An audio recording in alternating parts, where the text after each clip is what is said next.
में दो बहुत बड़ी एडवांटेज हैं।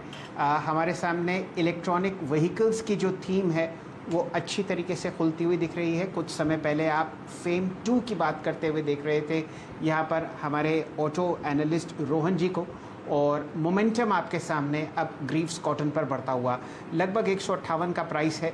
और पिछले 3 दिन से बढ़िया मूव्स हमारे साथ इस कंपनी के मैनेजमेंट हर्षदा जी के शो से जुड़े थे, वो भी बहुत बुलिश साउंड करते हुए दिख रहे थे। और अब जो आपको ब्रेकआउट आता हुआ दिखेगा वो अहम है। यहाँ पर हमने मार्च का उच्चतम लेवल देखा था 156.50। श्रीकांत जी, ये आपके लिए है ग्रीव्स कॉटन, फंडामेंटली बहुत मजबूत कंपनी, एक ऐसे सेक्टर में जो आपको खिलता खिलखिलाता दिखेगा अगले 1 आध साल। बताइए क्या कीजिएगा पोजिशनली ग्रीव्स कॉटन में? से इसमें मैनेजमेंट शिफ्ट हुआ है तब से हमने इसके ऊपर काफ़ी क्लोज वॉच रखी है। और अगर आप इनफैक्ट पिछले 3 महीने के अगर आप चार्ट को देखते हो तो वहाँ पे अच्छा खासा एक सिमेट्रिकल ट्रायंगल बना है, और उस ट्रायंगल के बाद इसमें एक ब्रेकआउट पैटर्न बना है। और ब्रेकआउट पैटर्न में अगर आप देखें तो वॉल्यूम्स बढ़ते जा रहे हैं, तो मुझे लगता है कि अभी भी इसमें काफ़ी बड़ी गुंजाइश है। नो डाउट कि अभी कुछ दिन पहले यानी 3 दिन पहले ही इसकी जो एक सपोर्ट लेवल बनी थी वो थी 135 के करीब थी, तो अभी 135 वाला 160 हो चुका है। वेरी शॉर्ट टर्म में मुझे लगता है कि थोड़ा ये शायद वक्त निकाल सकता है 165 166 के करीब, लेकिन इवेंचुअली मुझे लगता है कि अपने हाइज जो है 173 के उसे वो क्रॉस करके एक बार 200 रुपए के लेवल्स दिखा सकता है। उतना एक तगड़ा फॉर्मेशन है, तो अगर पोजिशनल बेसिस पे अगर व्यू लेना है तो करंट लेवल से बिल्कुल इसे बाय किया जा सकता है। और वेरी शॉर्ट टर्म का अगर व्यू लेना है तो मुझे लगता है कि 165 166 के टारगेट है, और 153 रुपए के हम स्टॉप लॉस रख सकते हैं। जी, 2-3 बातें ग्रीव्स कॉटन के बारे में जानना अति आवश्यक है।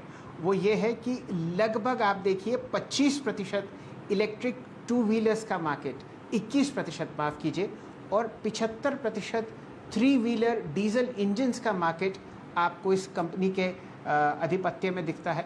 और आपके सामने जो प्राइस है वो फ़िलहाल है लगभग 158, लगभग 3500 करोड़ की टॉप लाइन है।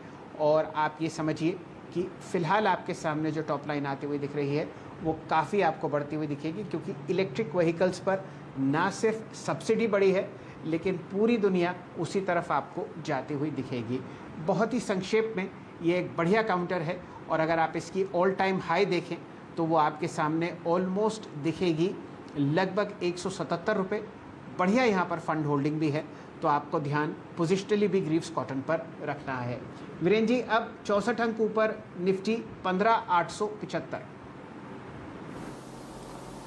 जी हाँ, ग्रीव्स कॉटन शैल जी, पहली बात तो यह है कि चार्ट ऐसा है कि अब समझ लीजिए कि ऑलमोस्ट 7 साल का ब्रेकआउट बहुत कॉर्नर पे है, बहुत जल्द हो सकता है। लेकिन यतिन ने जो डीएलएफ का जिक्र किया था, डीएलएफ को देखिए 309.10, बोला नहीं कि स्टॉक अगर आप देखिए डीलर्स की एक्सपेक्टेशन के मुताबिक चला। और आप समझ लीजिए कि यतिन ने जिक्र किया था, मेरी स्क्रीन पे फ्यूचर्स लगा हुआ था, प्राइस था करीब 303 रुपये का, और वहाँ से 6 रुपये का स्विंग देके ये 309 पे आ गया।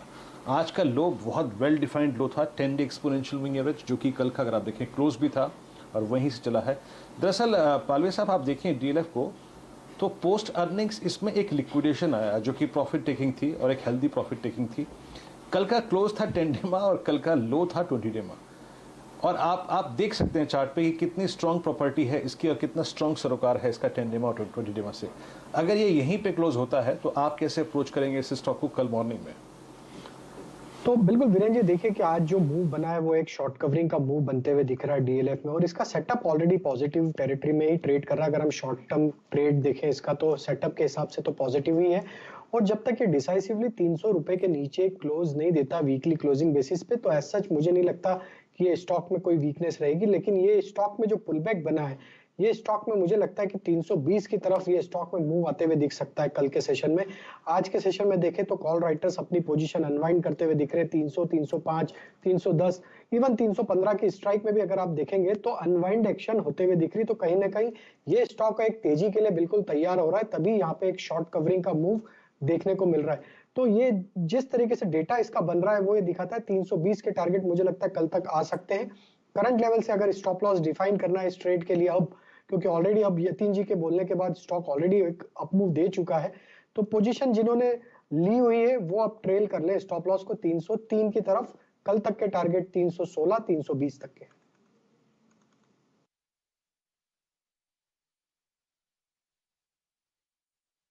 310 हो गया फ्यूचर। तो यतिन आप बधाई के पात्र हैं।